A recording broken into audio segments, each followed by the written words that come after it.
Live from the 607 is the ODPH Entertainment Edition, where we're talking movies, comics, TV, and more. Why don't you join in the conversation? Hashtag ODPH, because here we go.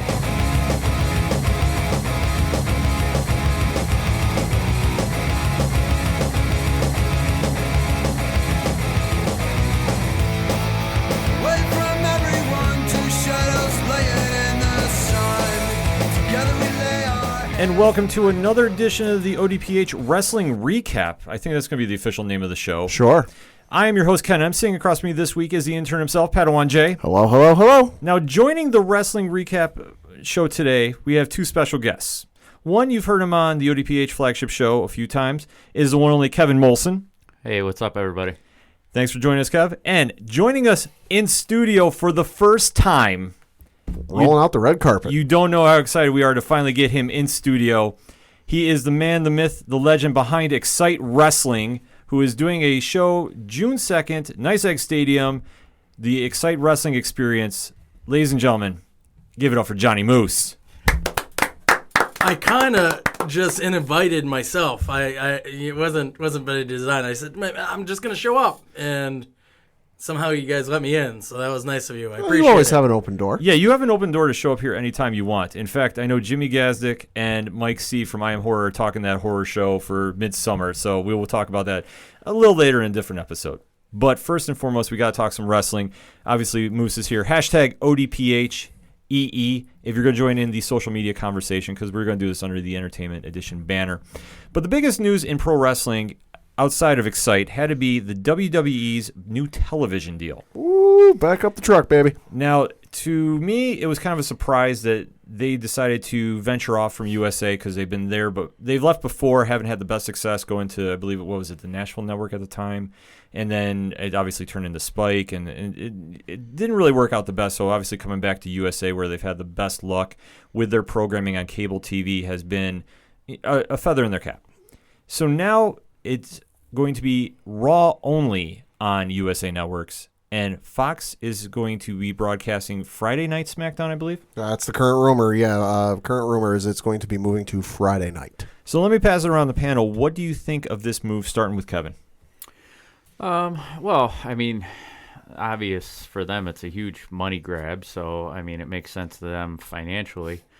I feel that this could be the end of the brand split when it becomes it, because then you're going to have both networks wanting all the best talent that they have, which could hurt them in a way. You know, a lot of the lower card guys are probably going to get future endeavored, but you know, for them it's a huge money deal, and hopefully it means that they can add a little bit of, you know, as we were talking earlier, maybe the Pyros come back a little bit, and you know, maybe there's some specials that'll be coming on Fox. Having some network television exposure will definitely help them in that aspect.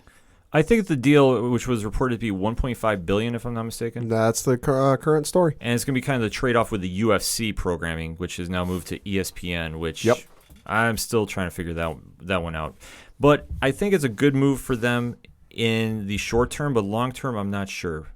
Moose, what's your take on that?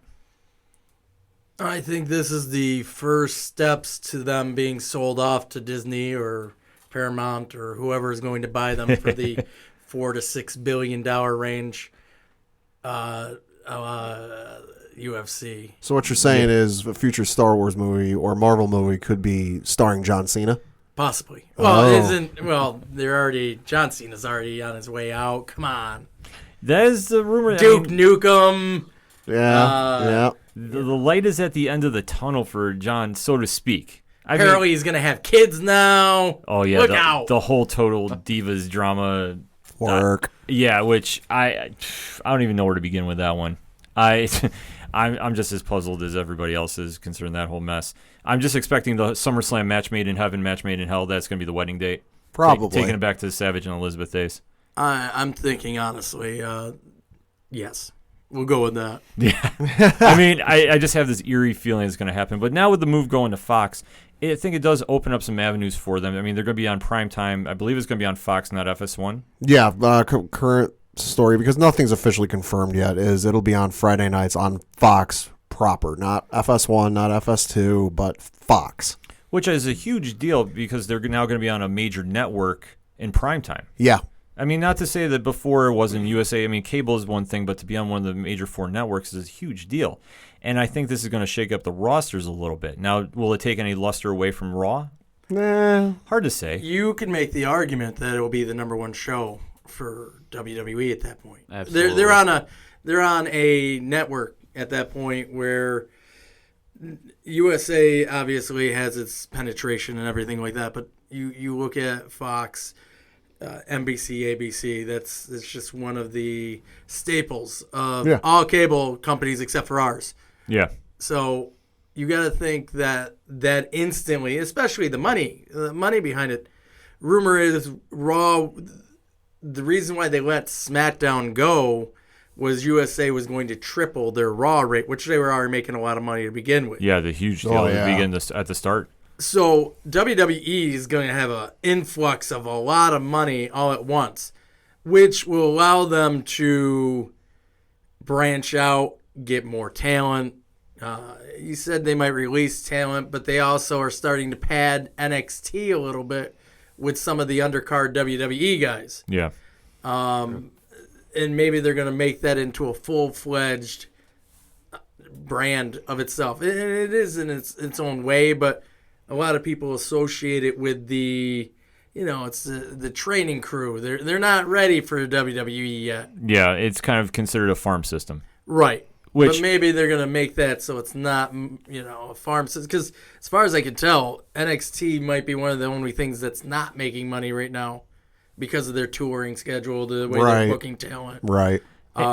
So this money coming in, but again, I really, truly believe, and I could be wrong, because Vince McMahon never talked about selling WWE. Yeah, he's never said that. I think that. And he's starting to talk about it. Triple H never talked about it, and he's like, we're open to anything. Mm-hmm. I think these TV deals that are coming out, they're already branching out into where else can we go? WWE owned by Disney, run by the McMahons, where they all get $1 billion each, seems like not a bad deal. No, because you think about it, you look at when Disney bought Marvel, I know there were a lot of people who were concerned. What's Disney going to do with it? How are they going to, what are they going to stick their hands in?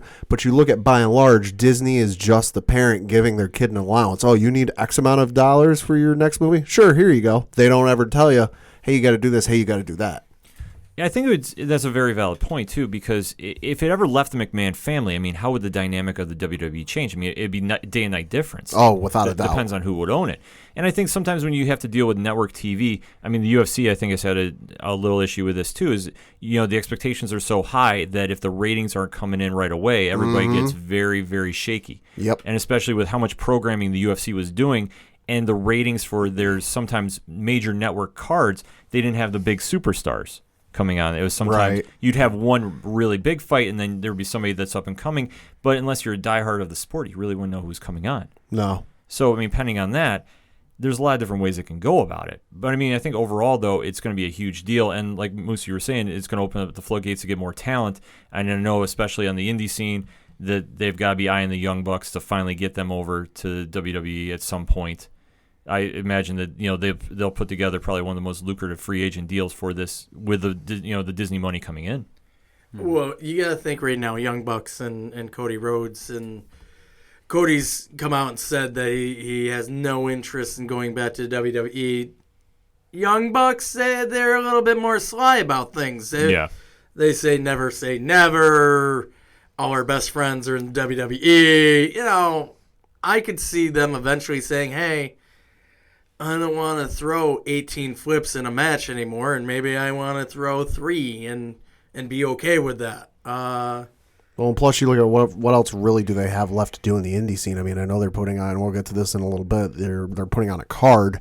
Mm-hmm. What left is there for them to do? Well, right now they're making a ton of money. They are, between Cody and them, are setting new ground that indie wrestlers have never done before. The deals with Hot Topic and all the shirts they sold there, and what's the little dolls that they the Funkos. The Funkos. there's no indie dudes that have Funkos. The Young Bucks now do. They are a money-making machine. You can argue that they're one of the top acts in the world. Oh, without question. I'd say so. When you take that, then you got to figure New Japan and Ring of Honor are going, well, what do we want to offer to them to keep them? If they're smart, they'll offer them a lot of money. However, Ring of Honor is not, it's got a big company behind it. But it can't match up with Disney. No. Well, who knows if Disney will be, in the WWE corner. But right now, WWE has a lot of money. Fox, I want to say. Yeah, they're getting the coffers. They're about to get a large influx of cash. So Ring of Honor might not be able to compete with the WWE offer. Mm. And then it becomes whether they want to be the Young Bucks, the artists, or the Young Bucks, the company guys. We'll see what they choose in November because their contract's up in November. We'll see. Yeah, that'll be a very, very hot topic to talk about. No, that's what I say, because you look at, the Young Bucks deal up in November, as you say, ROH obviously will want to try and keep them, but when you're WWE and you're starting with an influx of $1.5 billion as a start, and that's before you get to whatever the Raw deal ends up being, that's a lot of money that they can use a portion of to throw out the Young Bucks. Yeah, I mean, the money deal is going to be crazy. So no matter how they want to come up with it, I mean, Fox has got to have a lot of deep pockets for it. And I can see it paying off because, like I said, with the UFC now jumping ship to go to ESPN and seeing how that dissolved, there's going to be a lot of high expectations. But the WWE is a different demographic. It's a different audience. And it can only, I think, help the brand. But it's going to be interesting to see how the dynamic plays out. Mm-hmm.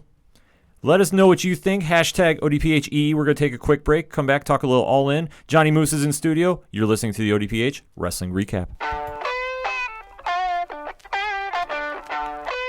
Hey, this is Brian Wolf from Fair City Fire. You are listening to ODPH, the greatest podcast in Binghamton. Woo!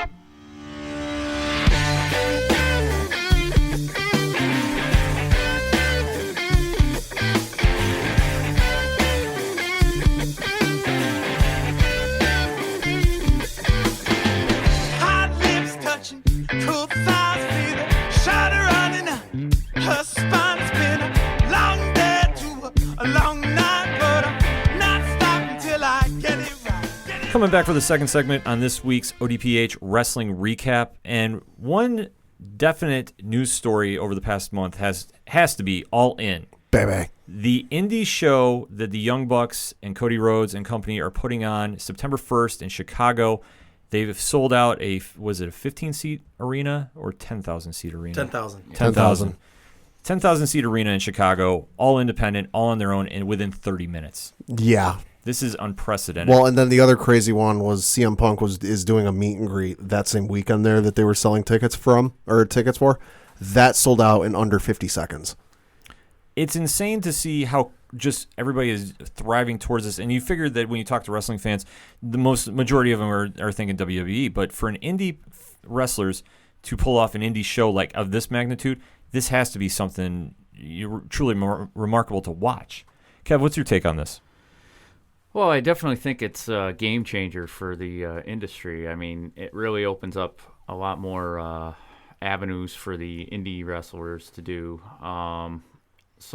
Even if this becomes like an annual thing, like, seeing it sold out so quickly, I got to believe that if they make a lot of money, they're going to do it again.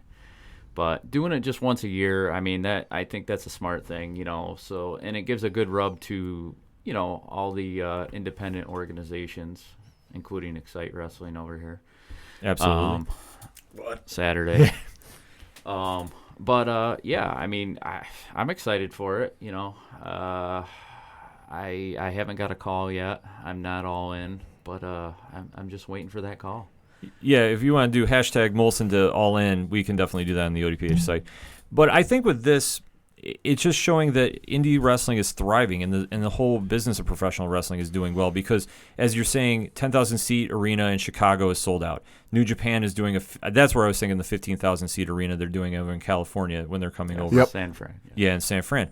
So with all the business going on here for indie wrestling, it's just showing how strong the business is. And Moose, I got to ask you, being an independent promoter, how does this react to you? I think back to 9 Inch Nails. Okay. And it will come around, I promise. No, you're rolling, man. Go. So 9 Inch Nails decided to put out an album, no record label, no nothing. They just produced an album. Then they put it out. They made viral things. They made it a viral thing, and then they released these $300 versions of the albums, signed, all that stuff, sold a bunch of them, sold them out, whatever it was. Limited edition made $750,000 or something like that on the album based off of just their online sales, and they did all the work themselves. And they laid out the thing. They said, okay, well, see, there's this. You can do this. You don't need a record company. And I thought, well, okay, well, you know, you only had 15 years of fan base building it through the record company system. And don't get me wrong, I love 9 Inch Nails. I'm a big fan. But Joe Blow band starting up is not going to be able to sell $300 albums and, 7,000 of them or whatever they did, some obnoxious number. The thing about All In, and everybody's like, oh, look at this, see what you can do. Well, no. You can't have Cody Rhodes on your show. You can't have the Young Bucks on your show. You can't have Kenny Omega on the show. You can't have Marty Scurll on your show. Those dudes are doing this show with permission from Ring of Honor and permission from New Japan. I can't have them on my show. I had Cody Rhodes on my show twice before he signed his exclusive deal. Right. They are putting on the Super Indie show, and it was partially out of spite because Dave Meltzer said, oh, Ring of Honor, they're not going to sell out 10,000 seat arenas. Then it became a challenge. You getting the fans involved. It becomes a viral challenge. Oh, Dave Meltzer says that we can't draw 10,000 fans. Okay, well, they can. Yeah. But they're a very special brand unto themselves. They've sold hundreds and thousands of dollars worth of T-shirts across the country with, yeah, sure, Ring of Honor's national, but it's not WWE national. It's not even... I'd make the argument it's not even TNA or Impact National, even though they're on a horrible network. Yeah. They were able to do that by busting their butts and things like that. Now, that doesn't mean that other wrestling companies can't do that, but it's not the same. And this is coming from a different perspective. Fans are like, oh, this Obviously, is yeah. great. This is wonderful. And yeah, it is. From that standpoint, but at the same time, is it sustainable? If they did another show 3 months later, will it sell 10,000 tickets? I'd argue maybe not. No, depending on how that first show goes, maybe they could. Cody's already come out and said, I'm not running a wrestling company. He watched his dad lose millions of dollars doing that. He's not going to do it. He doesn't need to do it. No. He's already making his money. Apparently, he might be a senator or congressman or something. Yeah, I was seeing something about that. He's Senate, I believe. But it's not ever apples to apples.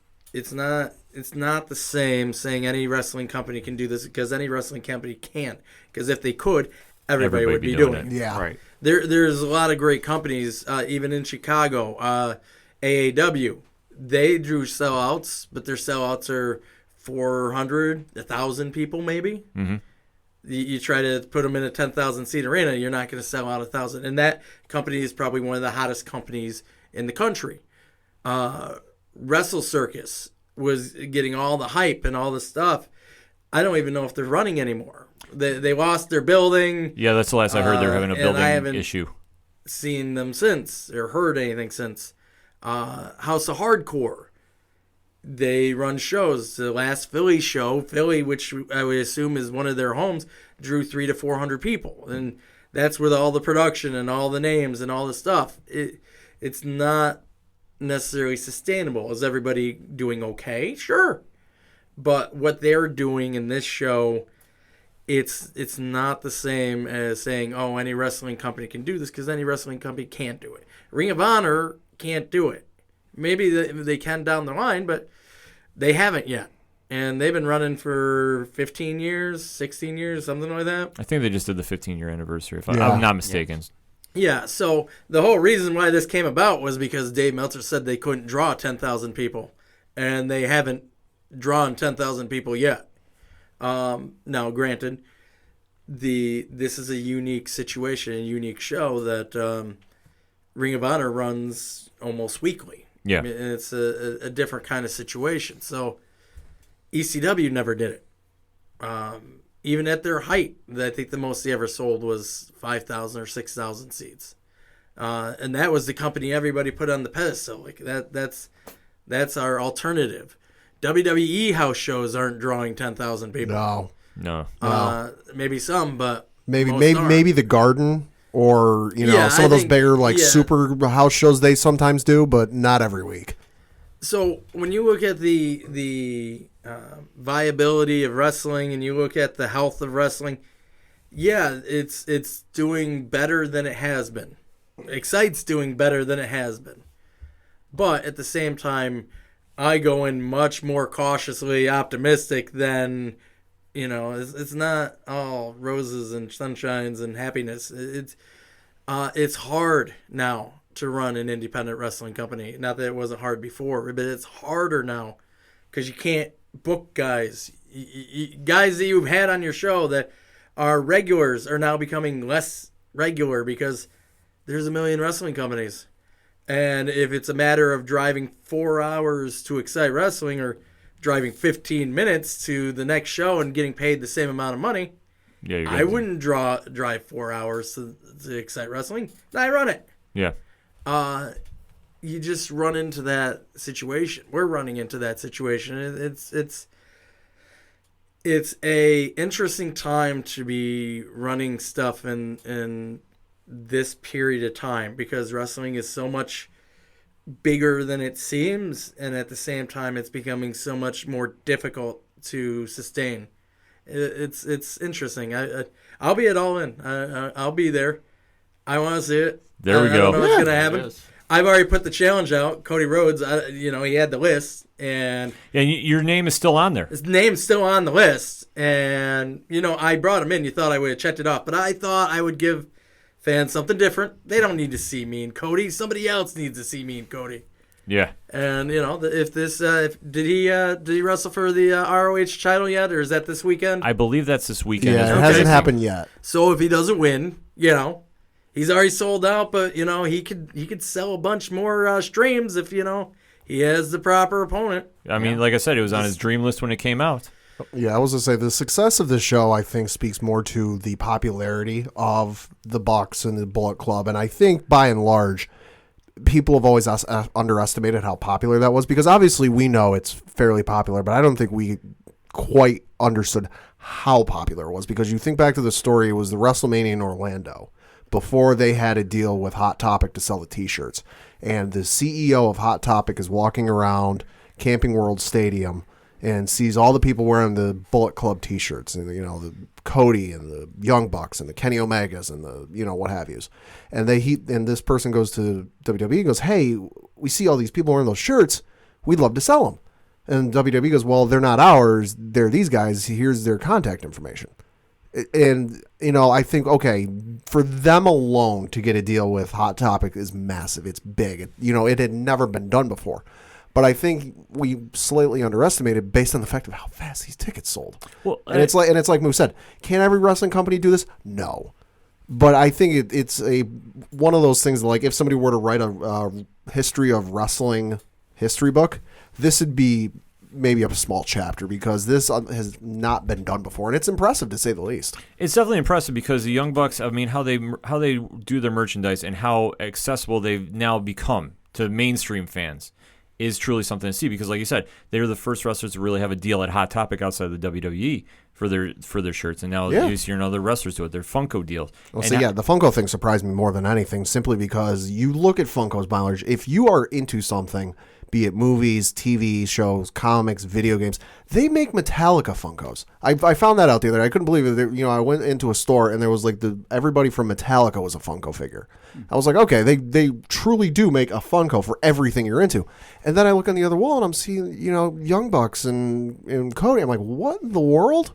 Yeah, I mean, it's truly remarkable to see. I mean, how they've done building the popularity where now you're seeing Stephen Amell from Arrow is coming on the show. Yep. You're seeing rumors CM Punk is coming in for one night only, maybe, as the heavy rumor is. I mean, pending what happens with his UFC fight on June 9th, I believe.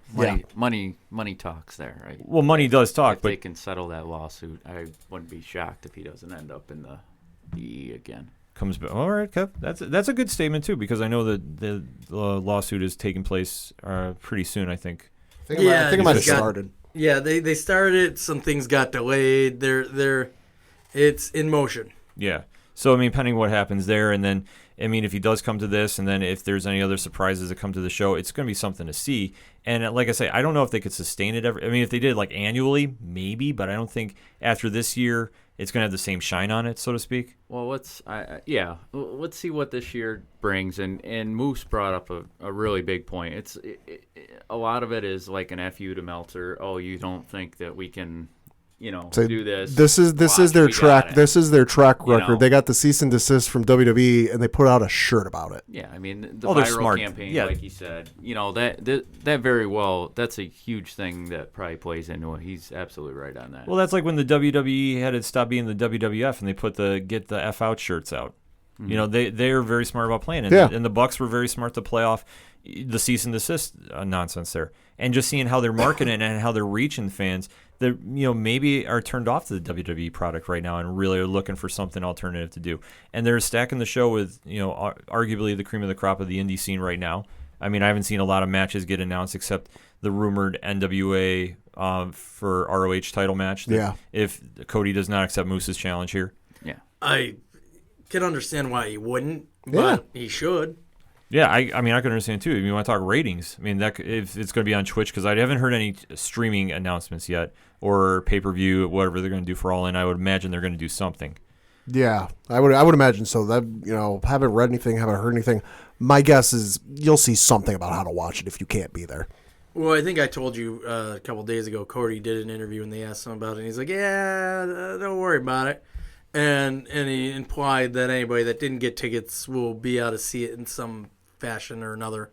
Whether it's because they started a Twitch channel, didn't they?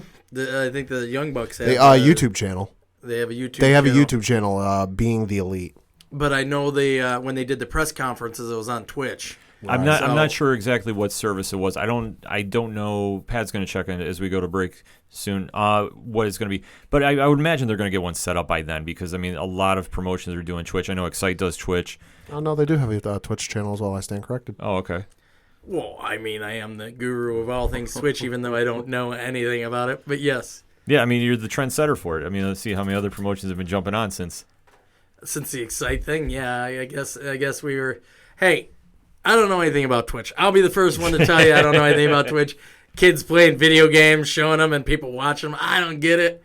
It doesn't make any sense to me. I'm old. But the true believers of the Twitch thing, they believe, and we have our own little Twitch thing. And all I know is I was a Twitch partner, which I guess is impressive. Yeah. Before we did first show, so yeah, suck it, Young Bucks. We did that. I'm sure that's really impressive. Moose is calling him out right now. Looks like be ready. I think we need to get that hashtag going. Jonny Moose versus Cody Rhodes. Moose versus Cody. Yeah. All in. I know it's wordy, but we can make that hashtag happen. But let us know what you think about All In. This is a truly remarkable event, but we want to know what's your thoughts on that. Hit us up on the hashtag ODPHE. We're going to take a quick break. We'll be right back.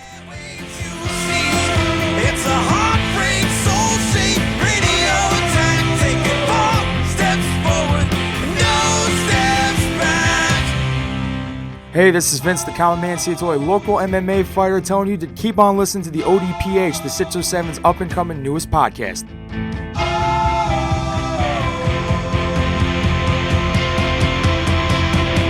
We knew right where we'd be, floating on the airwaves, you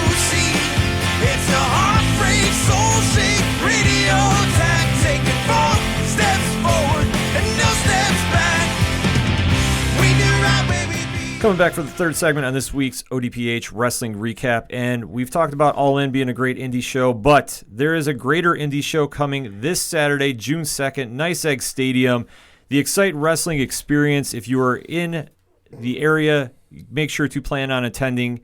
If you are not, I'm sure Moose will tell you how you can watch it, but Moose, break it down for us. Xcite Wrestling's Experience. Greater than All In. I think that might be I'm stretching. Exaggeration. I'm stretching, but I'm just saying it's going to be up there, around there for the indie shows of the year. It will be fine. It will be a good show. This is where you want the hard sell, right? You have the open mic. You can say what you need. No, it's going to be great.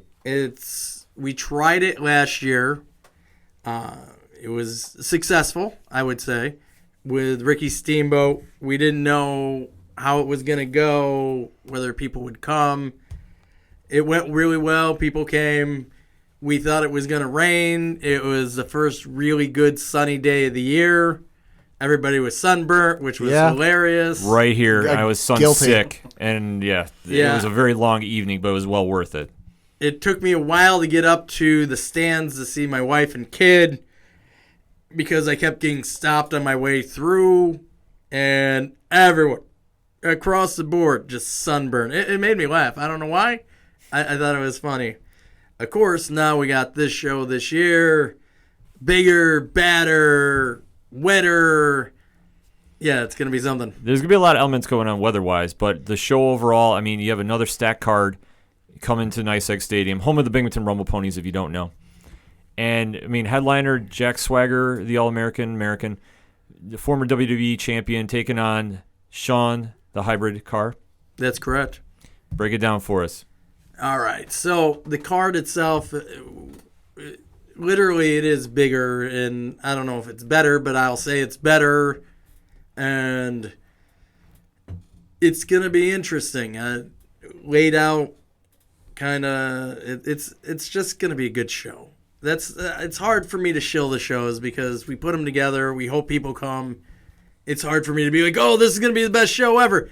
Then on June 3rd, I'll be like, come see us on June 29th, the best show ever. It's hard to do that. But from on paper, when people look at the card, especially not necessarily fans think it's really good, but wrestlers in the company, people, doing the backstage thing, they're like, wow, there isn't a lot of filler. A lot of shows have fillers.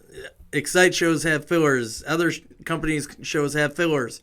Not necessarily bad matches, just things that need to happen that maybe just get it by. Some things that fly under the radar, I would say.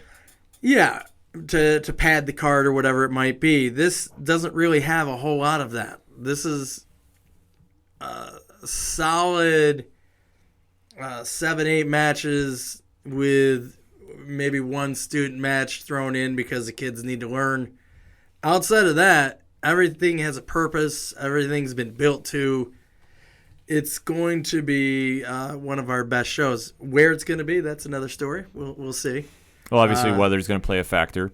It is. Obviously, we want to be at Nice Egg Stadium. It's the Xcite Experience at Nice Egg Stadium. It's in the name. But obviously, it's outdoors. And I watch the weather religiously. Every hour on the hour, I'll get that Weather Channel app going, which is always weird because my wife has the same thing, and hers is always different than mine, which makes me mad to no end. But right now, last I checked, when I was getting a haircut for the big one, it was 60% chance of rain, heavy in the morning, some in the afternoon, whatever it might be. We'll see. It said it was going to rain last year, and it turned out to be a fantastic day. But we will make the call at Friday at 4. Okay. Is when the decision will come down. We have to do it that way because we have the Legion on standby. We got it as a backup, ready to go, booked, so they can't put anything in there. Smart move. Well, I learned my lesson from last year. Last year we were going to do if it is rained out on Saturday, we'll run the show on Sunday. Well, that is very hard to book guys on a day where it might not happen, and you got to stay in town just in case it happens the next day.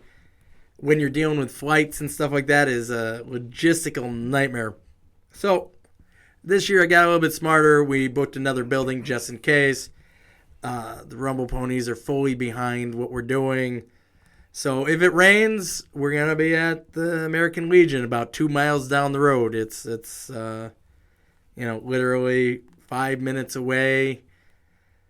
And we're going to start it a little bit later. So if the show was supposed to start right around 1 o'clock at Xcite Stadium, it probably won't start until 3. And we'll do the VIP at 1 at the Legion versus after the show at Xcite Stadium. So there will be a little bit of change in the schedule, but we got smarter, if nothing else, about making sure that no matter what, the show is going to happen.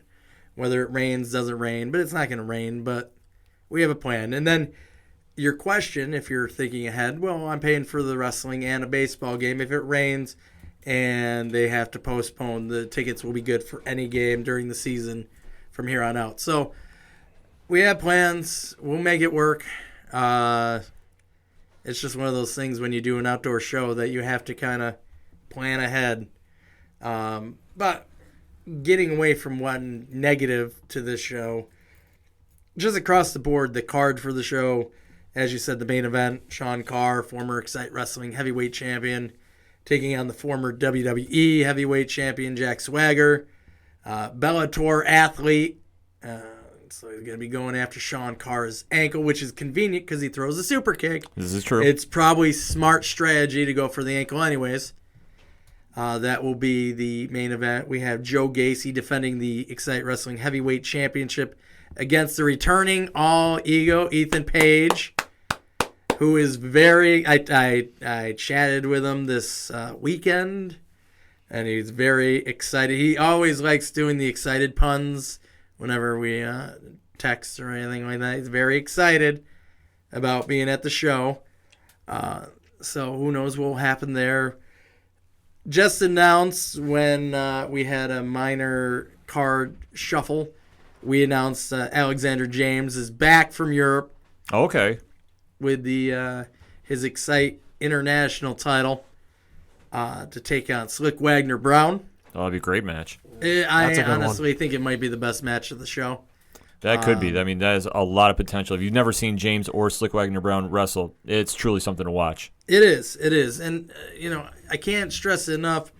Alexander James is taking on everybody. He's taking the title around the world. It literally is an international title in Europe, Germany, and England. And he's just, from where he was when he first started at Xcite, where he was just trying to get an extra booking because DJ Hyde wouldn't book him when he should, to where he is now, where he is in the what's the big tournament? Why am I'm blanking out now?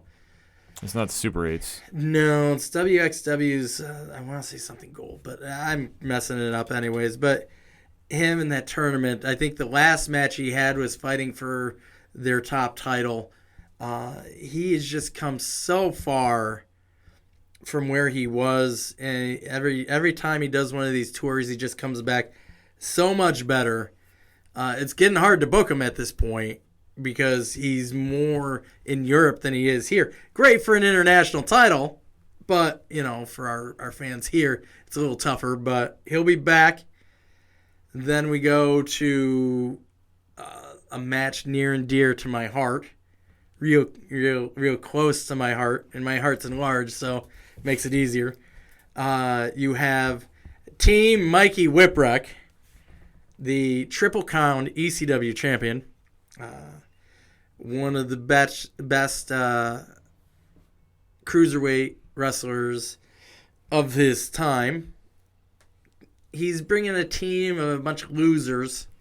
It's amazing someone so good would have a team so bad that it's disgusting. I don't even know why I book things like this, where his student Stockade and Rob Cook, who you guys know Rob Cook. Yeah. He's Yes, been we know around Rob very well. Yeah, we're familiar. forever. He thinks he's the king of Binghamton. He is totally delusional. He's literally out of his mind, probably drunk for most of it. I just can't stress enough how disappointed that my segment on this show is going to be such a letdown with the team we're facing. And then you got Killer Instinct, who have all the talent in the world, but Oh, absolutely. I mean, they've been stealing the shows left and right lately against Boots and Lariats. Yeah, against my team, the 7-footer and all that good stuff. You got Mike Skyros, who is using the Rob Cook book of how to stop getting booked at places by being drunk all the time. And then you got Jacoby Whipple, who has $1 million body but loser friends. It's just, and plus he might still have asthma. I'm not really sure on that. I haven't checked his physicals to see if he still needs the inhaler. He might need it. I'm not sure. And then you got Kevin Cartwright, who's technically not in the match, but he's a little weasel and he's going to be around somewhere. He'll be around the match, yeah. Yeah, he'll show up. He doesn't shower. It's really bad. And they're taking on my team of my guys. People wonder why I keep certain people around, because they're my guys. They come up through the Xcite system, and they're just one of those guys. And you got Boots and Lariats. I have to stress the and, because we've added to Boots and Lariats, where you got the Boot, which is the 6'10", 303 pounds, something like that. Give take. Pat Sawyer. And then you got the and, who we added, Garrett Holiday, who, let me tell you, Garrett Holiday is one of the hardest working kids you'll ever meet. Not only that, he had to wrestle Brooke Danielle for, I don't know, a half a year, full year. I tortured him, and he made it through. He was worth being on this team. And then you got Ray Ross, who is the blackout king right now, throwing those lariats. And then Simon Queen, who, went from my personal assistant to bitchy guy extraordinaire. That's Simon Queen. His best move in his offense is a slap to the face, which is devastating. It's a really. knockout It's slap. lethal. It is. It really is. If he did nothing but that, I would be a happy guy. Once he starts doing other things, I have to tell him to back it down. So we got a team, and then, of course, we got me out there, and you got Sleazy, who's my doppelganger, skinnier version of me, a little bit taller, who despite my efforts, he wants to be like the Moose guy, and I'm like, stop it. There's only one Jonny Moose. No, not that. It's a nightmare. It's a nightmare trying to do whatever I do. Nobody should try to do it. It's horrible. So we have that match, and it's not going to be much of a match. It's probably going to be like a slaughter, a massacre, a squash, if I can use insider wrestling terms. Okay. Ooh, okay. Of Team Moose squashing Team Mikey Whipwreck, who I've said it before. I've said it in my little Facebook lives if you watch them. You probably don't, because you might not be friends with me, and I won't accept your friend request. But if you are my friend, you've seen it. Yeah, I've seen it. I've mentioned it. Yeah. That Mikey Whipwreck, when I was like 15 years old, he became ECW champion. I watched that. At 1:30 in the morning on the MSG network after I went in my parents' room, very quietly unhooked their cable box, took it down to the basement, hooked it up there, and then I watched it there, because that's what I had to do to watch ECW. I don't really remember what happened, because I probably was switching back and forth to Shannon Weary movies on Cinemax. That was pretty sweet back in the day. That was tough competition for ECW, but I remember it. And ECW, the thing was, Mikey Whipwreck, I always wanted to be a pro wrestler. If you were in pro wrestling in one way or another, you probably thought in your head, I could be a pro wrestler. It wasn't until I saw Mikey Whipwreck, who was 5'0", 180 pounds, and that was me, except, I was a little bit younger. I said, I could do that. And look at that. He just beat Steve Austin. He's a heavyweight champion. I could do that. Well, Mikey Whipwreck made me get false hope because I couldn't do that. So it's his fault. And so I'm still a little bitter about it. So those that can't do teach. And now I got a bunch of students that are probably going to punch Mikey in the face. It's all coming full circle. It is. It really is. That's why I think maybe after the show I can just close. Because I feel like it's done. Like I've done it. The final chapter is written. We've successfully killed the one guy who gave me hope. And now I can go back to being just a bitter person. And that'll be good. So one could say everything has led to this. Yes, everything has led to this. I just wish I knew where the location of his death was. But we'll figure it out. We'll figure it out on Friday. Rounding out the card, if I can get away from that for a second. No, go right ahead. I got to think of how many matches we did so far. Well, you got the Hoss battle, dare I say, with Brute Van Slyke and Greg Excellent. Brute Van Slyke, let me tell you, when you talk about the bitter wrestling person, Brute Van Slyke is the guy. He's 6'5", he's 350 pounds, he's a monster, and all he sees is these young bucks, literally and figuratively, slapping their thighs when they throw a kick. Now, you slap your thigh because it gives it extra propulsion into the guy's face. This is like a scientific thing. People think it's to make it sound. Sure. It is not. But he does not approve of that. He would rather have the straight-on, bone-on-bone slap, which is totally different, much brutaler. Might be having a stroke, guys. This might be it. No, it's all right. We make up words here all the time on the show, good. so go right ahead. He does not approve, so he is slowly building a cult of old school so he could be the savior of pro wrestling.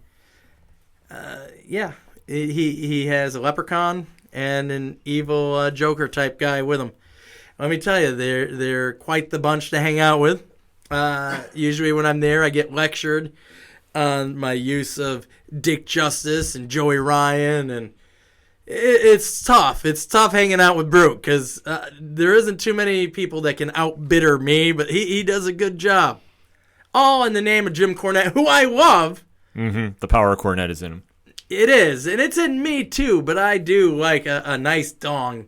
So it's weird. It's tough for me to explain what goes in my head and the things that explode in my head. Anyways, we have that match, and Greg Excellent, former Xcite Wrestling heavyweight champion. Now, some people have labeled him, I'm doing the quotation thing right now, nobody can see into the microphone, comedy wrestler. Now, you guys have been to Xcite shows, you know better. You've seen him wrestle Sean Carr in Ladder Wars and War Games. War Games, right. He's a guy that can go, and he can go with anyone. There's a reason why he's around. I don't even think he really likes me that much. But the fact of the matter is he can go better than half the roster can. He just gets labeled into this niche thing. And that's part of the reason why we had this match, because Brute is labeling him to, oh, he's just a comedy guy. No, he's way more than that. If you've ever caught Greg live, he's definitely one of the top guys in Xcite. Yeah, just being an entertaining guy does not mean that you are not good. And Greg Excellent, he's really ready to punch Brute Van Slyke in the face. I think it's going to surprise a lot of people that it's not going to be what they think a Greg Excellent match will be. We'll see how it goes. Rounding out the card, we have 2 tag matches. We have Isis and Cloudy. Well, yeah, we can go to that. Isis and Cloudy. And Cheech is coming back to Cheech the is Binghamton making area. his Binghamton Xcite debut. Right. This is the first Xcite show for Cheech. First show that I probably seen him in. How long has UCW been out of business? 2.5 years? Something like that, yeah. Something like that. Hasn't been here, hasn't been in the Binghamton area because we kind of own the market at this point. And he's coming back with your captain, Nick Ando. Two incredibly popular wrestlers.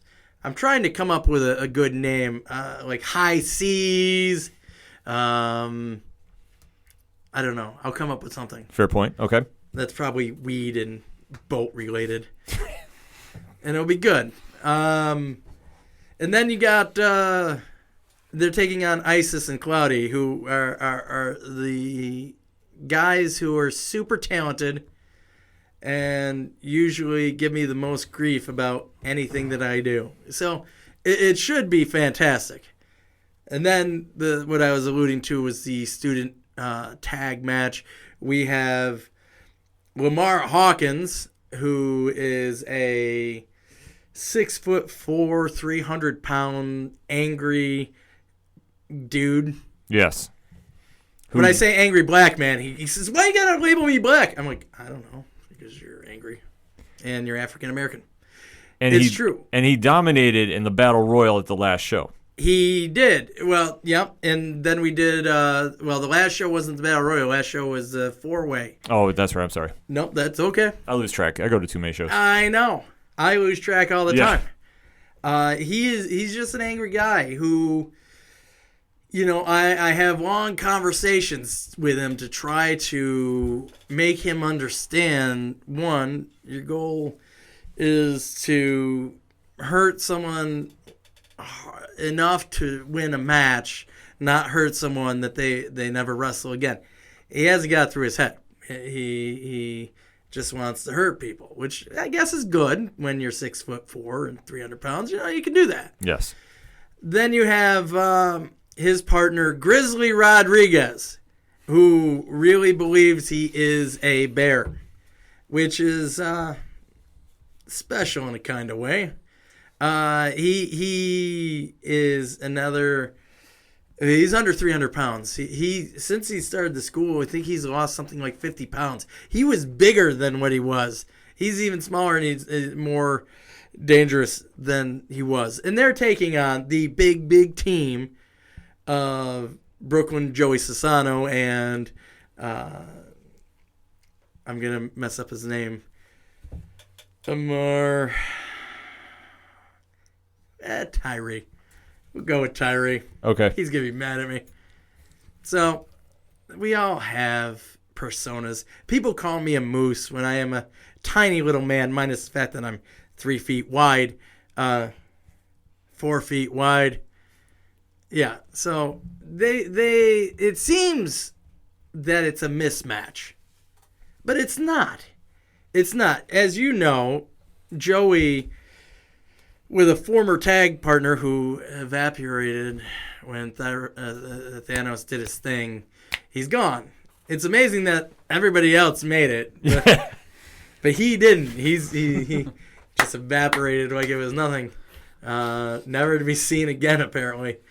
Anyways, they wrestled Jeff Cobb, and everybody thought that they would just get murdered. Yes. Just get murdered. But the fact of the matter was they held their own, sort of, in the best possible way they could. They survived.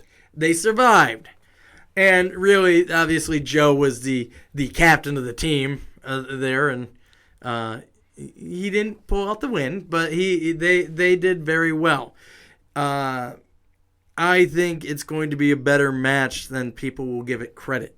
And we'll see on Saturday. You guys realize it's only 4 days away, right? Is that right? It's sinking in. Tuesday to Wednesday, Wednesday, Thursday, Friday. Yeah, 4 days away. Now, if you upload it today, that will make sense. If you upload it tomorrow, it will only be 3 days away.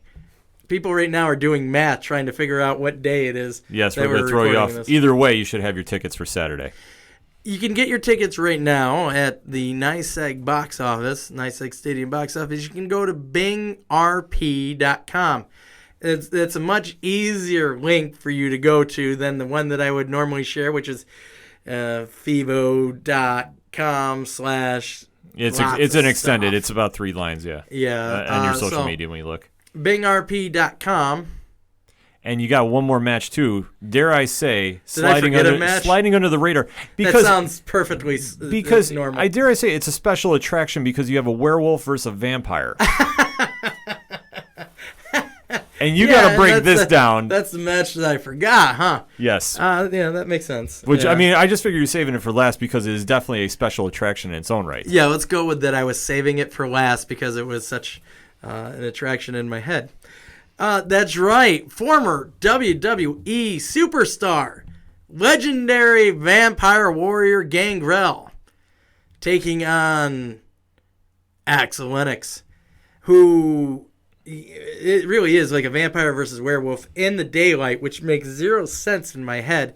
They both might explode before they even get to the ring, which is, if nothing else, that would be something to see, even if it wasn't the match people thought it would be. But they might be daywalkers. I think that's a thing, right? Yeah.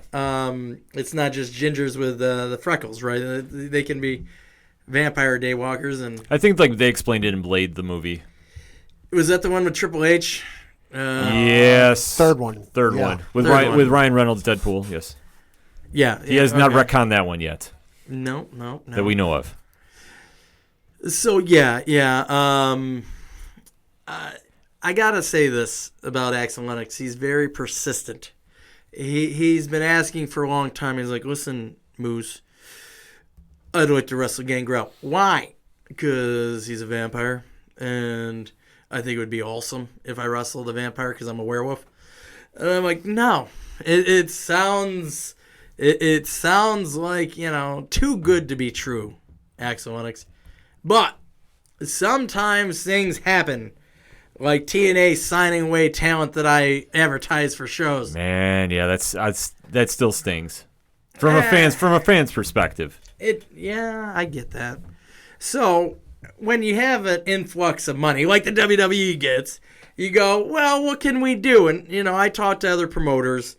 I talked to like Brad at ECW, ESW, and other promoters. And one thing I've heard is Gangrel has really surprised people with how hard he goes, how easy he is to work with, and what an overall, I don't want to say joy because that sounds weird to say something like that, but some guys it's not easy to work with. Mm-hmm. And some guys it's a pleasure to work with.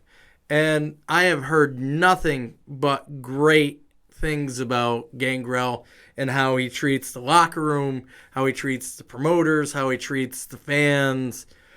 I mean, which is surprising because he is a vampire. You would think he wouldn't be as nice as you would think, but some vampires are nice, like Count Chocula. He's a nice, The Count on Sesame Street. Count Chocula is nice, but he gives all the kids cavities, so he's not nice to the parents. Yes. But yeah. I mean, I got all these promoters telling me, "Hey, you need a guy. Give him a call." And sure enough, he's been really great to work with so far. So, I think I made Axel Lennox's dream come true. And so, who knows what's going to happen there? If one of them doesn't get sacrificed in some way, I'll almost be disappointed by it. But it's going to be off the chart. And I didn't mean to almost forget it, but you have such a stacked card. I mean, just no matter where you turn, there's something for everybody on this show. There is, and it's not just that. It's show week is. You're lucky you guys are even seeing me in not crying somewhere in a corner. Show weeks are always the worst when you're doing a show. Right now, I'm messaging with Mikey Whipwreck about how he wants to punch me in the face, which isn't cool. But then there's logistical things he's messaging me about that I don't want to talk about. And I'm just like, we'll figure it out, man. These things will happen. It's just, show week is the worst. I think you ask any promoter, they'll say it's the worst. Oh, I can only imagine. Anybody that deals with not just local talent, because sometimes local talent is its own headache to itself, but when you start dealing with outside talent, then you start dealing with flights, you start dealing with hotels, you start dealing with how are they getting to the building, how are they getting to the hotel, how are they getting from the hotel to the airport. It's a nightmare. So show week is always the worst. It's a running joke with me and the 2CW guy where I'd be like, well, this is what happened today. And then he starts laughing because he knows that he's retired and he doesn't have to do any of it. Because he's seen it all. He's done all the stuff that I'm going through. He keeps asking me to take his hand and come to the promised land. And every day I get closer. I'm like, it's right there. I see a bright glow behind you, and Dave Matthews is playing in the distance. We can do this. But I always pull back, and it gets dark and sad. But yeah, show week is something. It's I don't know.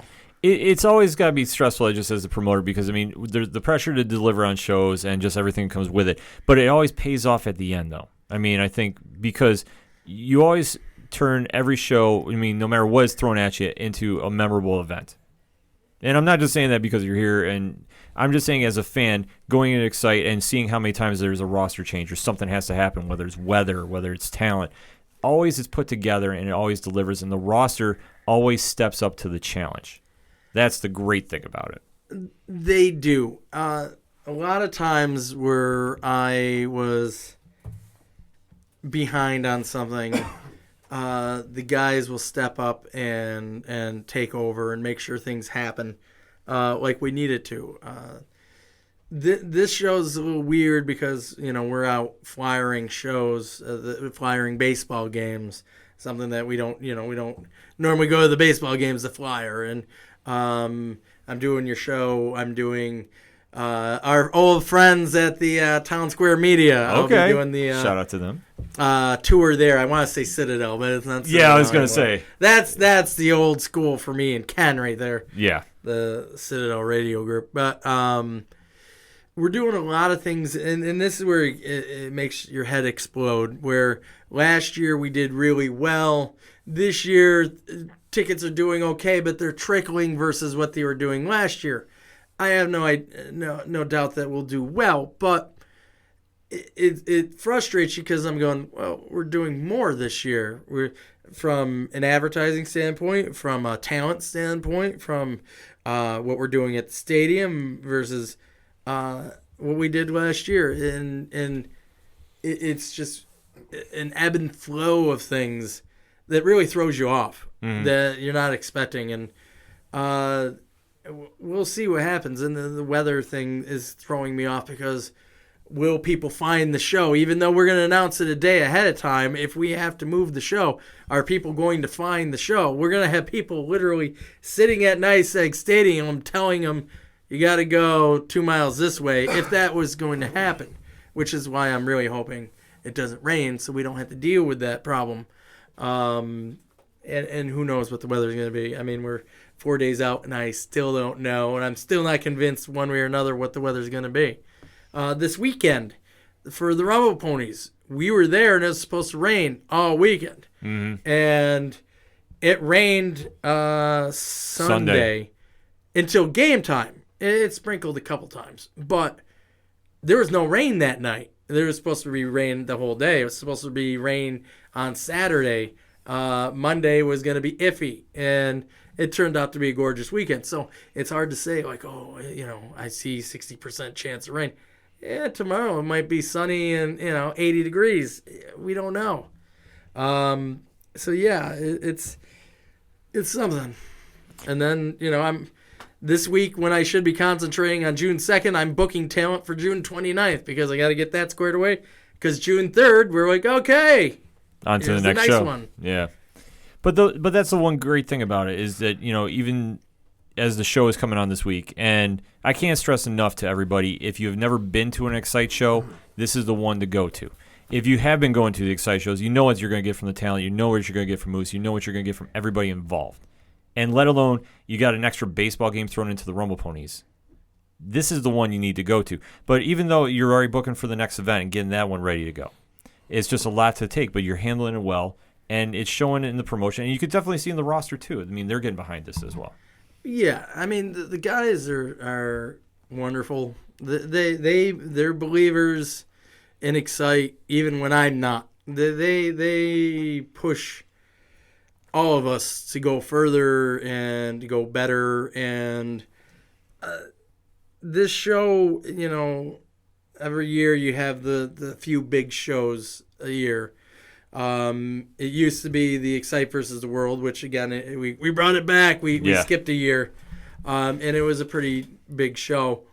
And then the Rumble Ponies show was a big show, and December we have another big show. We have a few scattered throughout, and then some shows in between. And this show, from a card standpoint to what we have laid out, it's just going to be one of our bigger and better shows. I can't shill it enough. I can shill these shows to no end. We could take our card where we don't have a name guy on it, and I'll tell you why it's going to be better than every other show. But from just a talent standpoint, this one's hard to touch. This is probably one of our biggest shows that we've ever done across the board, and I hope people come out and see it. And $22 for wrestling show and baseball game is a pretty good deal. Especially baseball games I think are running $14 a head, something like take. that. Depending on where you go, yeah. Sometimes they run deals where it's a little less, sometimes a little more. RGAs usually run around $15-20. So for $22, you're getting a heck of a deal. And then we have a limited amount of the VIP front row tickets left. And, it's a more expensive price. And I think we talked about this last time where at $75, that's a lot of money. Some people don't have that. And I get that. That's why we try to keep the GA as low as possible. And GA is second row on. Yeah. So you're not exactly what I'd call it far from the ring. You're not in the nosebleed section. By Not any at means. all. And those second row seats at WWE will cost you $100. So for $75, you get the $30 front row ticket, which is what, when we don't do VIP, front row usually runs. You get a meet and greet with Jack Swagger. Now, if you don't do the VIP, there'll still be a meet and greet with Jack Swagger and Mikey Whipwreck and Gangrel, but their prices are probably going to be $20 for an autograph, $20 for a picture, or $30 for a combo, which is pretty much a standard for most named guys going around these shows. Yeah. But if you think about it, okay, for your $30 or $75, you get $30 front row ticket. Then you get the $30 combo with Swagger, the $30 combo with Gangrel, the $30 combo with Mikey Whipwreck. So now we're at $90 if I'm doing math. 120. Right. 120 between the front row and the three. Okay, gotcha. Then you get a T-shirt, which will run you about $20. Then you get the poster. That's another $10. So I'm not a math person, but we're at like on 150, 160, yeah. And then you get all you can eat food for that hour and a half that we're doing this VIP party, which I don't know if you can put a value. I mean, hot dog at the stadium runs if you get the foot one. $250. The foot one, I don't know. It's $7. $7. So the regular one's $250. $250. Hamburgers are probably around $4, $5, $4, something. Like they're around $4 range. Sodas can range you $4 to $4.75 to $5.25. Okay, so even if you got one hot dog, one hamburger, and a soda, you're looking at somewhere between $15-20. And you can have as many of those as you can pound for an hour and a half. Just from a value standpoint, it's worth it to me. If you got the money, spend the money. Then you don't have to piecemeal together something that will cost you more than what it would cost you if you just bought the package. And it's limited. Now, if you buy it now, we might have to mail you the shirt because I have to have them produced. So we're running out of time for sizes. We don't just have, an unlimited amount of shirts with stuff on them. So we'll see how that goes. Plus, we gave a bunch of shirts away this weekend for people that bought tickets. So, pricing, we try to keep the prices as low as we can. I want to say that you're getting a huge value for the entertainment we give you. And trust me, it will be better than going to see Solo because, you're going to spend less money and it's going to be cooler. Yeah, we actually reviewed that on this week's coming up Entertainment Edition. So trust us. You definitely want to go to Xcite. I mean, let alone you get a stacked pro wrestling card, and no matter what kind of style you're into, because Sean Carr versus Jack Swagger is going to be a great match. Joe Gacy versus Ethan Page is going to be great. If you want a straight-up brawl, Brute Van Slyke versus Greg Excellent is going to deliver. The tag match Moose is involved with Team Moose versus Team Mikey Whipwreck. That's going to be something for everybody. And then let alone you have the Vampire versus Werewolf match, which, I mean, as I was saying, is going to be something that you're only going to see one place and one place only, and that's in Xcite Wrestling. And again, if they get in the sun, it would probably be the only time you ever see it happen because they'll explode. Yeah, I mean, you're going to see something that you have never seen before, no matter what your style of wrestling that you are a fan of. You're going to see something. And it's worth going to because I'll see even on first testimonial here. I didn't go to many B-Mets games for the past couple of years, so obviously when they switched to the Rumble Ponies, I was a little skeptical. Going to the Xcite experience last year was my first time going to the Rumble Pony Stadium since they did the renovations. And I'm not sure, Molson, I think it was same for you? Yeah, absolutely. And Pat, I'm not sure. I can't remember if I'd been to one before then or not, so I'll just go with I hadn't been there. So let's, we'll throw that in the mix. That was a lot of our first time because we rolled in about 10 deep to the show from the panel and friends. That was the first time I went to the show. Granted, got sunsick and got sunburnt to the point I was in bad shape at the end of the night. But it was so worth it because I went and I stayed for the game. And let alone I had my ticket for the wrestling, which was a great show that day. Same for the game, I got hooked on the Rumble Ponies. And I've started going to more games than I've gone, I would say, in the past 5 years due to going to Xcite. And I make no joke about this. That if you want to go to an event, because if you have not been down to NYSEG Stadium since the Ponies have been there, you are truly missing out because it's not just a game. There's a lot more stuff going on than they've had going there in a long time. So let alone for the price of admission alone, you're going to get your money's worth. Now, whether you get the $75 ticket, which I highly recommend if you have the chance to, because like Moose broke it down, you're going to save yourself money and you're going to be entertained the entire day. How many other places can you go, let alone in the Binghamton area, but outside it, that you can say the same thing? That is the question. And for a GA ticket, for $22, one ticket, 2 events. Top that. I want to hear how you're going to top that. Now, let alone if they have to go to the Madhouse at American Legion Post 80 on Main Street in Binghamton, that's going to be another experience in its own self. But you are still going to have a ticket to the game, and if it gets rained out, you have a ticket down the road to the Rumble Ponies. That's worth it alone. But on top of that, you have a stacked wrestling card that the roster is going to bust their asses to deliver entertainment to you. And if you've never been to Xcite, you need to get there. For our international audience, Moose, I'm hoping you're going to put this on Twitch or down the road somewhere we're going to be able to see it. Because we are on a few different countries. Shout out to our international listeners. We could have saved ourselves 45 minutes if you would have just done that right from the start. I'd be like, yeah, what Ken said, and we could have wrapped it right up. I know, but you know what? This is why we have guests on, because if it's just me talking, it's not, I'm entertaining, I guess, to some degree, but I'm not that much. But I'm just saying that sums it up perfectly. So hopefully you get to see it on Twitch if you can't make it to the 607. If you are in the area and you can go, there is absolutely zero reason for you not to go. Hear it in my voice. Everybody says there's nothing going on in town. There are 2 events that you can go to for 1 ticket, whether you get the VIP package or whether you get the GA package. There's no excuse. Binghamton, I expect to see you out this weekend. We're going to take a quick break and wrap this show up. You're listening to the Ocho Duro Parlay Hour. Hi, this is Mike C. from I Am Horror. You're listening to the ODPH, the most killer podcast on the planet.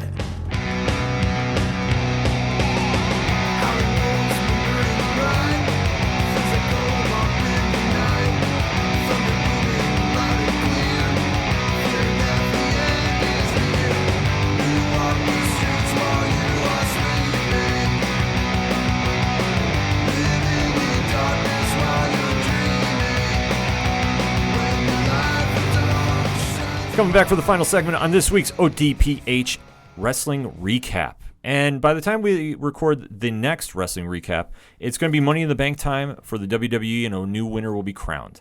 dare I say this is probably one of their more inventive matches that they've come up with over the years. I'd say so, yeah. It's one of those shows that they have it, and once you get out of the show, you're obviously expectant and excited for, the Raw and SmackDown afterwards, but it doesn't just fade there. It kind of sustains itself and goes throughout the year until the contract is cashed in. It's one of the more unique concepts, like we say. I mean, definitely you can either make the next superstar coming, or dare I say, sometimes it just doesn't work out for whoever wins the belt. It's just kind of how it happens. Or the briefcase, rather. Sorry. But I'm going to pass this around to Kev. What is your favorite Money in the Bank winner thus far? Well, I would say probably Edge, because he was the first to do it. And then, I would say Edge. Edge, definitely. John? Well, Edge was a good one. So we kind of took the one that I was actually thinking. That happened up in Albany, didn't it? Yes, it did. Where he cashed in. John Cena, the first time he won the briefcase, cashed in. I mean, Dolph Ziggler cashing in was cool because that was the night after WrestleMania, wasn't it? I was actually in attendance for that down in was it Prudential Center. Thank you. Yes, it was the first Raw takeover that the fans hijacked the show. Was it after the WrestleMania that we were all at? Yep. Oh, okay. That was the one, but by the end of the night, the fans in the audience were singing Fandango's theme. Yeah, and it debuted at number 1 on iTunes. It was Nice. a weird experience that night. Yeah, I mean that was kind of cool. I wasn't there. I went home as soon as that the fireworks were going. I was on my way home. That was it. That one was cool. Daniel Bryan. I just saw it actually. I think he beat Kane, didn't he? I believe or did so. Kane beat him with it? One of the two. Yeah, I mean, there's been so many histories with them. I mean, it gets hard to tell. I mean, I remember Daniel Bryan, I thought beat the Big Show to win the title. Oh, Was it yeah, Big yeah, Show? yeah. Okay. I Big believe Show. so. But it's hard because I don't remember stuff like that anymore. Yeah, it's just been so many winners over the past years that it just kind of... Whoa. Let's back it up. I'm incorrect. Okay. My favorite Money in the Bank winner, Jack Swagger. There you go.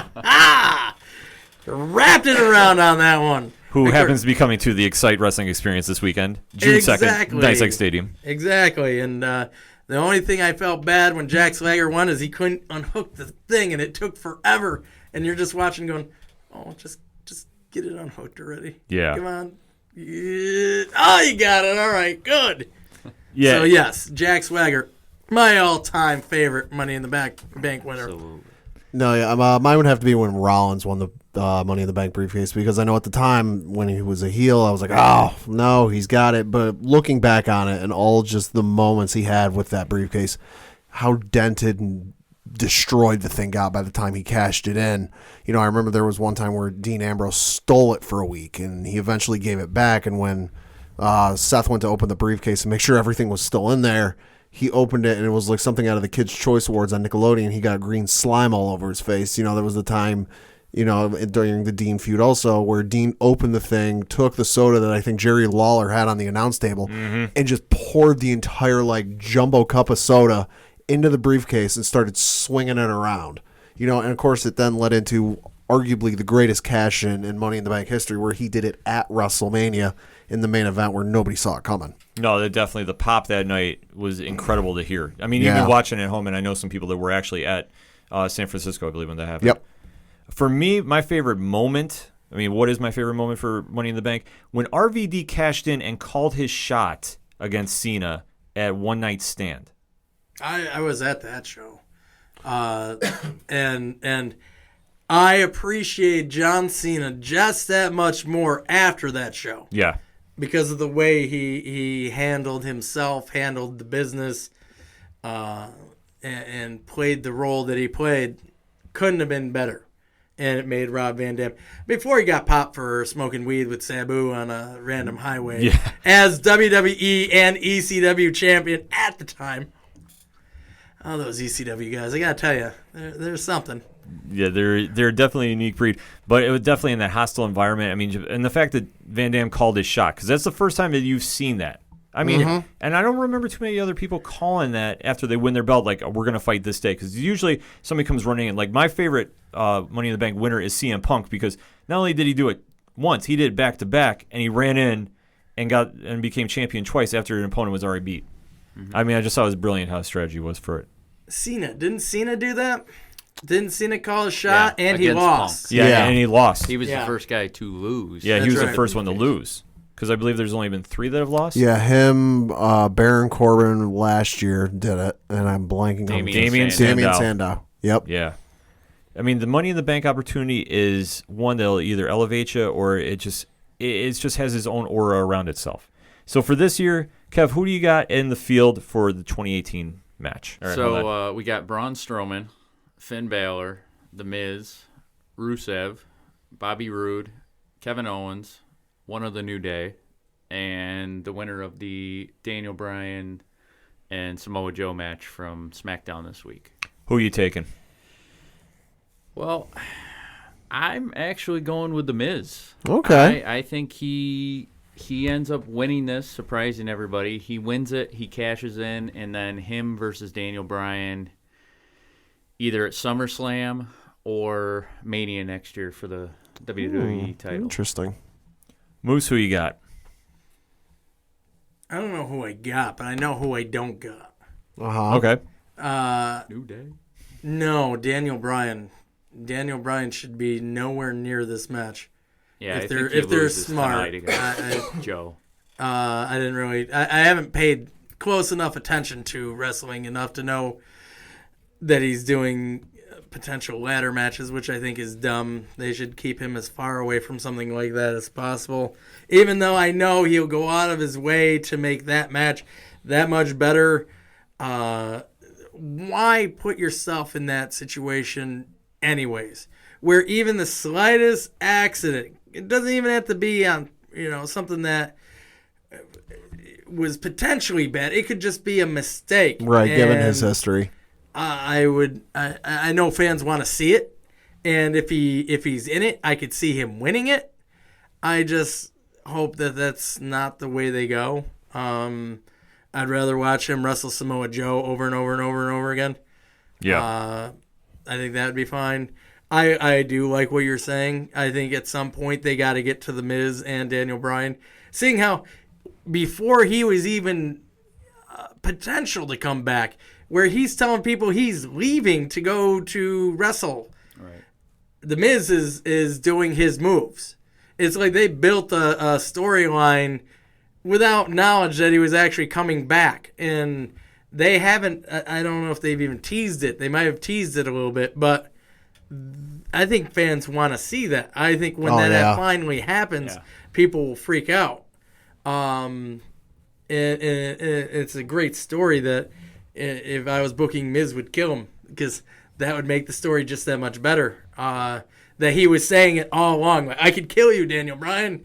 You're nothing. And then he does it, and then it'll be like, oh, okay. Yeah, where do you go from here? The Miz, because The Miz keeps upping his game, and the whole time he was doing it, he said, listen, I'm a guy who doesn't get hurt.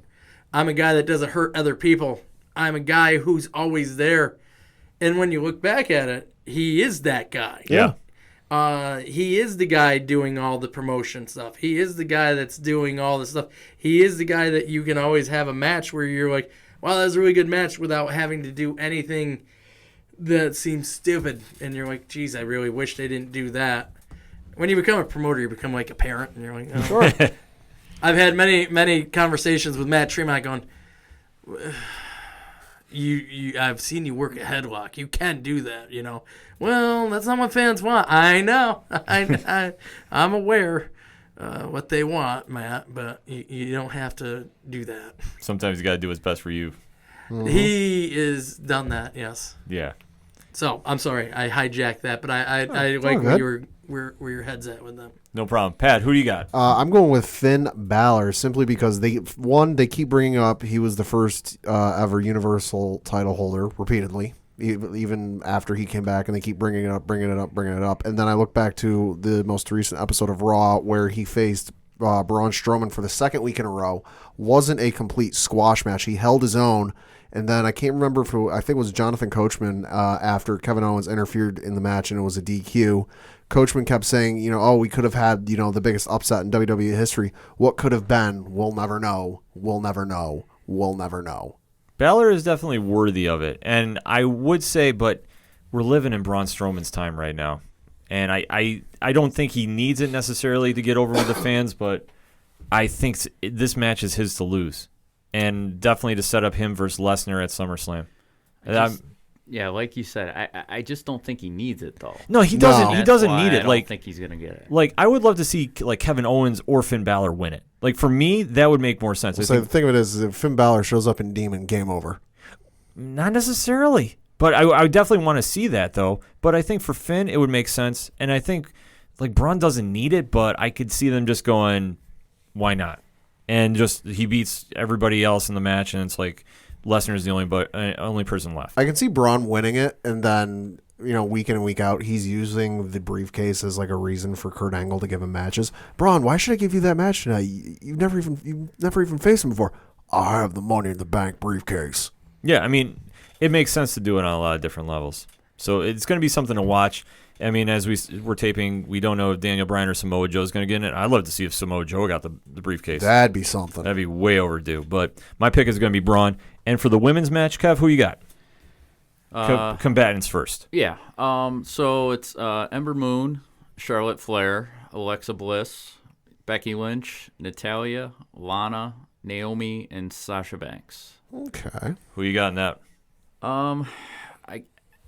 It's kind of a crapshoot. I mean, I know a lot of people are going to say Lana, but oh wait, never mind. Nobody's going to say that. But I kind of think they're going long term with this, and I think it's going to be Charlotte, and I think she's going to call her shot next year and challenge Ronda for one of the probably the Raw title there. I think she's going to call her shot then. So okay. Charlotte. That makes a lot of sense. What's wrong with Lana? I don't. I mean, it's now become Lana Day. It's no longer Rusev Day. Nobody thought Carmella would win, right? This is very true. Albeit she won twice, one with Ellsworth and one without. Did she? I think so. Yeah, she'll see. Well, yeah, because the initial match, Ellsworth went up the ladder, grabbed the briefcase, and dropped it to her. To which everyone took exception because, a woman's supposed to grab it, so they held a rematch of sorts for the briefcase, and she won it again. Oh, there you go. Honestly, I don't know. I don't know who would win. Charlotte Flair is usually the first for almost everything. If she was in the Royal Rumble, I think she would have won it. Yeah. Based off of the way that they've booked her. Right. It's hard for her to not be that person. Also the fact that I don't know that they want to have her carrying that around for a year. It's cool being the Money in the Bank person, but then you got to carry that stupid briefcase around for a year. I don't know. That's just me. Aesthetically, I don't like it.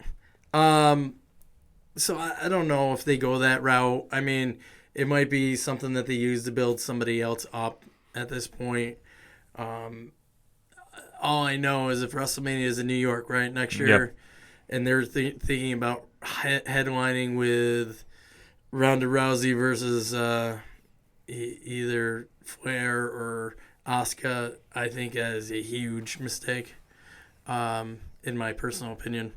As someone who's, I don't want to say I'm not the biggest fan of women's wrestling, but at the same time, Ronda Rousey has a way to go. Yeah, she's very green. I mean, just coming into it, like she's still learning the ropes of pro wrestling. Yeah, so all those people pushing like, oh, this could be the one. No, this should not be the one at all, in my opinion. So while I think you could build to that match, and maybe she wins the Money in the Bank to do that match, it should not be the main event. Or no, else I agree with that. Because that's what the rumor was out of WrestleMania. Like, oh, those matches were so good. Well, yeah, okay. Well, I'm sure they were. I'm sure they put a lot of work into making sure those matches were really good. Ronda needs a lot of work before she's ready for that. Yeah, I agree. Yeah. And she needs a mouthpiece horribly. Paul Heyman. Nah, I think Paul Heyman is a good choice, but We'll see what happens there. yeah. Pat? I'd have to go with Becky Lynch. I mean, she's been putting in the work. You know, they really haven't done anything with her recently. I think this is something to give her something she can run with. Definitely deserves another run at the belt, I would say. I know she was the first ever SmackDown Women's Champion. It'd be something interesting, you know, for her character, you know, to carry it around and always have that, hey, you know, you won your match, but don't forget, I'm lurking here in the background. It makes sense on that aspect, too. Just my pick is going to be none of the above. I'm actually taking Ember Moon, and I'm going to explain why. I agree with Moose. I think that you need to elevate somebody else.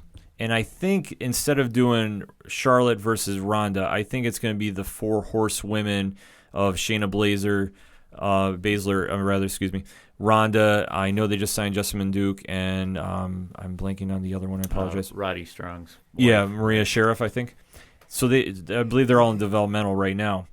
So with those 4 being involved in the roster now, I think they're going to eventually set up for Charlotte, Becky, Sasha, and Bayley to take them on in an 8-woman tag match. Yeah, probably. So I'm thinking they're going to do that at Mania. Now, I could be wrong about that. So, you know, looking at everybody else, Ember would make the most sense. She's never had a title run up in the main roster. She did in NXT. But I think for her, it would be something that would really elevate her now in the main roster. And it would show they have a lot of faith in her if they give her Money in the Bank briefcase when she debuted in less than 6 months ago. And you know what? I would not mind seeing her versus Asuka one more time on the big stage. Yeah, I'm all for it. That's my pick for that.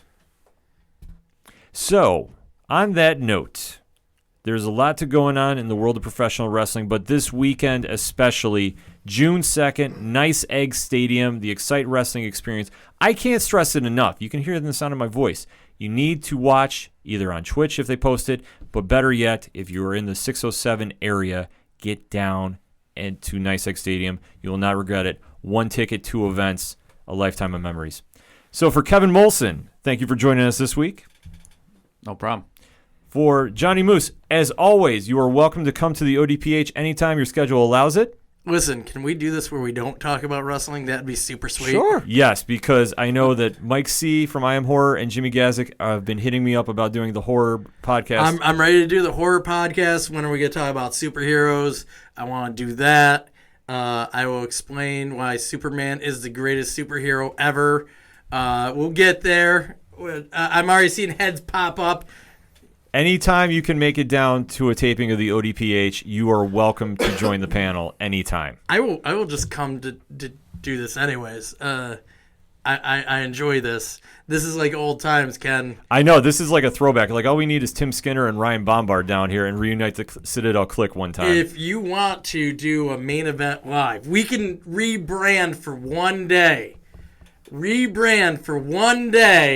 And do the main event live, because if nothing else, Ryan Bombard has to dress up in full Mexican gear. I don't think people remember this from 2002. Yes. But I didn't forget where he said that Stephanie McMahon and whoever she was facing was going to get more time than Eddie Guerrero and Chris Benoit. And I said, you were incorrect. I remember this. And we made a little bet because Ryan Bombard, who is not Hispanic in any way, if you ever saw his old license picture, he looked like someone that Donald Trump would look like, you need to leave. Yeah. Did I get political? I know you don't do politics here.